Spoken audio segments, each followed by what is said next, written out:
Hello সবাইকে, কি অবস্থা? সবার আশা করি সবাই ভালো আছেন। আজকের ভিডিওতে আমরা দেখব যে কিভাবে ব্যাকলিংকস ডিসেবল করতে হয়। তো ব্যাকলিংক ডিসেবল করার জন্য সবার আগে আমাদেরকে আইডেন্টিফাই করতে হবে যে কোন ব্যাকলিংকগুলা মানে খারাপ ব্যাকলিংক, কোনগুলার কোয়ালিটি ভালো না, আর কোনগুলো হচ্ছে টক্সিক। সো এটার জন্য অবশ্যই আপনাকে একটা লিঙ্ক অডিট রান করতে হবে, দেন আপনি আইডেন্টিফাই করতে পারবেন যে এটা আমরা কিভাবে দেখতে পারবো আর কি, যে কোনগুলো আমাদের ডিসেবল করতে হবে। সো এটার জন্য আপনার কাছে ভেরিয়াস টুলস আছে, যেমন এইচএফস আছে, সেমরাশ আছে, মজ আছে। তো আপনি যদি সেমরাশ ব্যবহার করে থাকেন, সেমরাশ দিয়ে লিঙ্ক অডিট করে দেখতে পারেন। আর আপনার যদি কোনো অপশন না থাকে, সো ফ্রি একটা টোটাল অপশন আছে যেখানে আমরা সব কিছু আইডেন্টিফাই করতে পারবো, এবং সেটা হচ্ছে এইচরেপস ওয়েবমাস্টার টুল। তো আজকের ভিডিওতে আমরা বেসিক্যালি এইটার ইউজ করে হচ্ছে আমরা আইডেন্টিফাই করব যে কোনগুলা হচ্ছে টক্সিক ব্যাকলিংক, অ্যান্ড ওইগুলাকে আমরা কিভাবে ডিসেবল করতে পারি, সেই সম্পূর্ণ প্রসেস আমরা স্টেপ বাই স্টেপ দেখব। চলে শুরু করা যায়।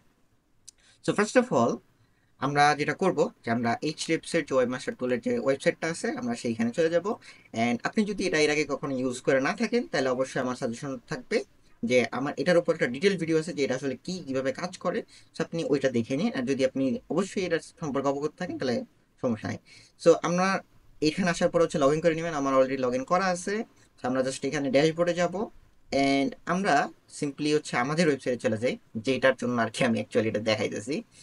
এন্ড এখানে আসার পরে আমরা এখানে অনেকগুলো অপশন দেখতে পাচ্ছি। সো আমরা এখানে ব্যাকলিংকসে চলে আসবো।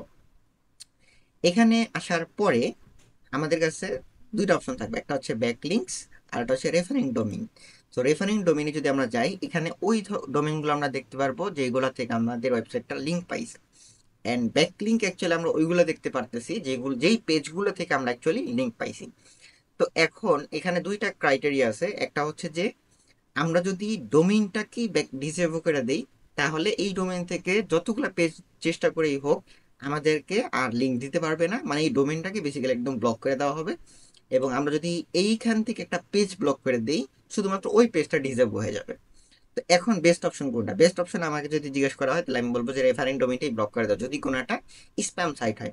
কিন্তু যারা ব্ল্যাক হেড ইস্যু করে তারা অ্যাকচুয়ালি কি করে, আপনি যদি একটা ওয়েবসাইটে যান যেমন SEOflux.io, তাহলে দেখবেন যে এইটা আমাকে অন্য একটা জায়গাতে রিডাইরেক্ট করে নিয়ে আসতেছে।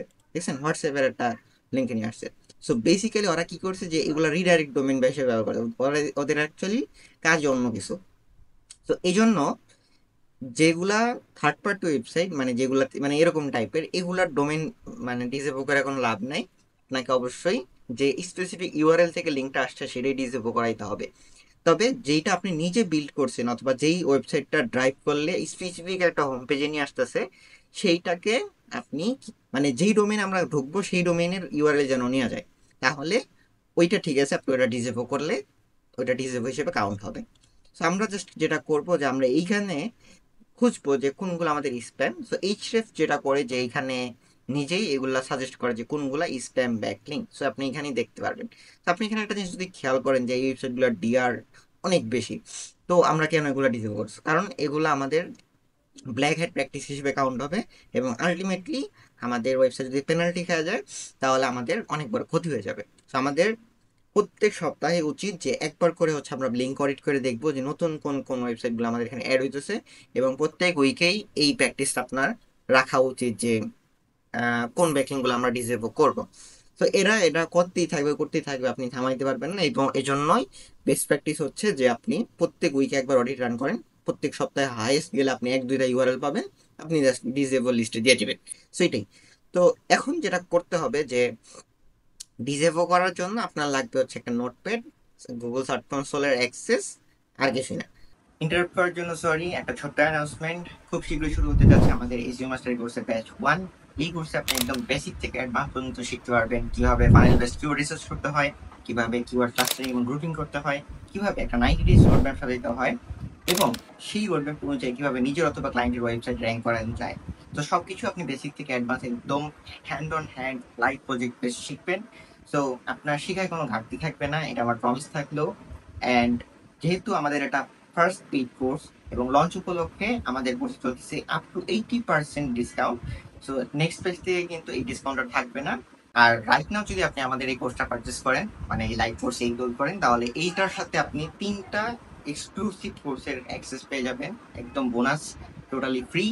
আর এই কোর্সের সাথে বোনাস হিসেবে থাকতে 3টা course, YouTube SEO course, local SEO course এবং LinkedIn client hunting and personal branding course. এবং যেটা আমার অলরেডি ইউটিউবে যে লিঙ্কের কোর্সটা পাবলিশ আছে, এইটা তার থেকে অনেক বেশি অ্যাডভান্স হবে। সো দেরি না করে এখনই এনরোল করে ফেলুন। আর যদি আপনি কোর্স সম্পর্কে বিস্তারিত জানতে চান, ডিসক্রিপশনে লিঙ্ক দেওয়া থাকবে, আপনি সেখান থেকেও ডাইরেক্ট এনরোল করতে পারেন। সবকিছু আপনি সেখান থেকে এক্সপ্লোর করতে পারেন। এছাড়াও আপনার যদি কোনো রকম কোশ্চেন থাকে, যে কোনো কিছু, আপনি ডিরেক্টলি আমাকে ফোনও করতে পারেন। আমি আপনার সবকিছু অ্যান্সার করার চেষ্টা করবো। চলেন ভিডিও কন্টিনিউ করি। সো ফার্স্ট অফ অল আমরা যেটা করব, যে আমরা এখানে হচ্ছে ডিজেবো ব্যাকলিং দিব। ঠিক আছে, ডিজেবো ব্যাকলিং লিখে সার্চ করব, ডিজেবো ব্যাকলিং। ঠিক আছে, করলে আমাদের কাছে হচ্ছে ডিজেবল লিঙ্কের যে টুলটা, সেটা সামনে চলে আসবে। So, আমরা এখানে চলে আসবে। এই যে ইউআরএলটা আপনারা দেখতেছেন, ডিজেবল লিঙ্কসের সার্চ কনসোলের ইউআরএল, এইটাই হচ্ছে ওই অপশনটা। হ্যাঁ, তো এইখানে আপনি মোর ইনফরমেশনে যদি ক্লিক করেন, তাহলে এখানে এইটার ব্যাপারে ডিটেলসে সবকিছু লেখা আছে, যে কিভাবে আপনি ব্যাকলিংগুলো ডিসেবল করতে পারবেন। তো আমি আপনাদেরকে যা কিছু বুঝিয়ে বললাম সবকিছু এখানে আছে। এখন আমাদেরকে যেটা করতে হবে, যে আইদার আমরা ডোমেইনকে ডিসেবল করবো, আর আইদার আমরা পেজ। তো আপনি যদি দুইটাই করেন, তাহলে ওইটা আলাদা অপশন আছে, সেইখানে আপনারা দেখতে পারেন। হ্যাঁ, তো আমরা এখন যেটা করবো, যে আমাদের যেহেতু ডোমেইন ডিসেবল করার অপশন নাই, তো আমরা সেখান থেকে পেজটাকে ডিসেবল করব। তো এই জন্য আমাদেরকে একটা টিএক্সটি ফাইল বানাইতে হবে নোটপ্যাডের মাধ্যমে।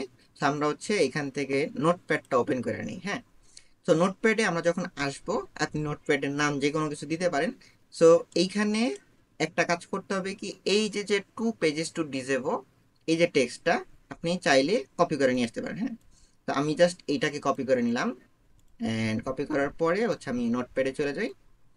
এখানে আমি হচ্ছে এটা পেস্ট করে দিলাম। ঠিক আছে, এইটা আমরা সবার লাস্ট এডিট করব, যে কয়টা পেজ আমাদেরকে ডিসেবল করতে হবে। অ্যান্ড এইটার পরেই একটা স্পেস দিব। এইখানে আমরা সিরিয়ালি 1 by 1 যতগুলো ইউআরএল আমাদের আছে, আমরা 1 by 1 এখানে নিয়ে আসবো। সাপোজ আমি এই লিঙ্কটাকে ডিসেবল করব, আমি যদি রাইট ক্লিক করি, কপি লিঙ্কের কপি লিঙ্ক করার অ্যাড্রেস আসবে, এটা আমরা কপি করে নিলাম। অ্যান্ড সিম্পলি আমরা এখানে আসার পরে এটাকে পেস্ট করে দিব। তো আমরা এখানে যেটা করব, যে 1 by 1 যেই কয়টা ইউআরএল আমরা এইখানে দেখতে পারতেছি যে স্প্যাম, সেগুলাকে আমরা 1 by 1 ধরে ধরে হচ্ছে এইখানে কি করব, পেস্ট করে দিব। ঠিক আছে, সো আমি আপনাদেরকে একটা ডেমো দেখাই, যেটা আমি এর আগে করছি এই সেম জিনিসটাই। হ্যাঁ, তো আমি এখানে যতগুলো ইউআরএল এখানে ছিল, সবগুলো 1 by 1 এখানে লিস্ট ডাউন করছি। লিস্ট ডাউন করার পরে আপনি নিচে দেখতে পারবেন যে লাইন 1, কলাম 1 এবং ক্যারেক্টার, এই যে লাস্টের যে লাইনটা আছে, এইখানে যখন আমি আমার কার্সারটা রাখবো, এইখানে দেখতে পাচ্ছেন যে 34। ঠিক আছে, দেন তার মানে হচ্ছে যে এইখান থেকে এই পর্যন্ত 34টা লাইন আছে, এবং প্রথমটা হচ্ছে আমাদের কোনো ইউআরএল না। তো আমাদের এখানে টোটাল আমি 33টা ইউআরএল ইনপুট করছি, সিম্পল ক্যালকুলেশন, 34 থেকে সরাই দিলাম। অ্যান্ড এখন আমাদের তাহলে ইউআরএল হলো 33। তো এই জন্য আমি এখানে লিখছি 33 pages to disable। ঠিক আছে, সো এইটা যখন হয়ে যাবে, তখন আমি জাস্ট এখান থেকে এইটাকে সেভ এজ অথবা সেভ দিলেও টিএক্সটি ফাইল হিসেবে আমি সেভ করতে পারবো। তো আমি এটাকে আপাতত জাস্ট ড্রাফট হিসেবে বানাইছিলাম, ক্লোজ করে দিই, আমার এটা দরকার নাই, ডোন্ট সেভ। আমি জাস্ট ফর এক্সাম্পল এটা একটা প্রপার ডেমো, একদম লাইভ ডেমো, যে কিভাবে আমি এটা ডিসেবল করতেছি। ওকে, সো এটা অলরেডি আমার হচ্ছে অ্যাপ্লাই করা আছে, বাট তারপরে আমি আপনাদেরকে দেখাইতেছি। সো আমি এখানে প্রপার্টি সিলেক্ট করার অপশন পাবো। আমি যেহেতু ট্রেনিং সেশনের জন্য এটা করতেছি, আমি এখানে দিব। অ্যান্ড এখানে আপনি হচ্ছে যেই লিস্টটা, মানে আপনি যদি এর আগে কোনো কিছু অ্যাপ্লাই করে থাকেন, তাহলে আপনাকে এরকম দেখাবে। আর আপনি মানে এই লিস্টটা ডাউনলোড করে দেখতে পারবেন যে এর আগে কেউ ডিসেবল করছে কিনা। আর আপনি যদি এই ফাইলটা, মানে এখন তো এটা অলরেডি হয়ে গেছে, তো আপনি রিপ্লেস করে নতুন ফাইল এখানে আপলোড করতে পারেন। তো যে টিএক্সটি ফাইলটা আপনি বানাইছেন, সেটা যেখানে আপনার ফাইল ম্যানেজার আছে, সেখান থেকে ওইটা জাস্ট এখানে দিয়ে দিলেই অটোমেটিক দেখবেন যে এখানে লেখাটা উঠবে, যে মানে যতগুলো ইউআরএল আপনি দিবেন। তো আমি জাস্ট যেমন এইটাতে 33টা ইউআরএল ছিল, এটা দিছি দেখে, অ্যান্ড এখানে আমাকে দেখা যাচ্ছে যে জিরো ডোমেন, কারণ আমি ডোমেন কোনোটাই দিই নাই। আমি 33টা ইউআরএল দিছি, এবং 33টা ইউআরএল গুগল ডিসেবল করে দিছি। দেখেন এই যে 16 জুন 2025 আমি অ্যাপ্লাই করছিলাম। সো এইটাই দেখাতে চাইছিলাম, যে অ্যাকচুয়ালি আমরা এটা কিভাবে মানে এই টিএক্সটি ফাইল কিভাবে বানাবো এবং কিভাবে অ্যাপ্লাই করবো। এইভাবে আপনি হচ্ছে এটা দিতে পারবেন, এবং এটা দেওয়ার পর যখন আপনি অ্যাপ্লাই করবেন, এখানে বলবে যে 33টা ইউআরএল রিজার্ভ হয়ে গেছে। হ্যাঁ, তো এটা একটু সময় নিবে, গুগল দেওয়ার সাথে 24 ঘন্টার ভিতরে এগুলো করে ফেলায়, মানে ডিসেবল করে দেয়। বাট এই টুলগুলোতে আপডেট হইতে একটু সময় লাগে। দেখেন এই যে এখানে ফার্স্ট সিন তারপর লাস্ট সিন কিন্তু একটাও এখানে দেখাইতেছে না। হ্যাঁ, এই যে ফার্স্ট সিন লাস্ট সিন, তো আপনি এখানে দেখবেন যে এগুলা এখন আপডেট হয়নি, এগুলো সব আগের। সো যেগুলা মানে আমি ডিজেবল করছি সেগুলা, এই যে লাস্ট সিন কিন্তু 7 জুন, ঠিক আছে? তো এখন কিন্তু জুলাই চালু হয়ে গেছে অলরেডি। সো এগুলা মানে যখন ক্রল করবে ক্রলার, তখন এগুলো অটোমেটিক এখান থেকে রিমুভ হয়ে যাবে। সো এটা নিয়ে টেনশন করার কিছু নাই। যেহেতু আপনার এইখানে একটা সাকসেস দেখাইছে, তো আপনি এখানে কনফিডেন্ট থাকেন যে আপনার রিভার ডিসেবল হয়ে যাবে। সো আজকের ভিডিওতে এই পর্যন্তই। আশা করি আপনি বুঝতে পারছেন যে কিভাবে আমাদের প্যাকিং ডিসেবল করতে হয়। অ্যান্ড আপনাদের যদি কোনো প্রশ্ন থাকে তাহলে অবশ্যই কমেন্ট করে জানাবেন।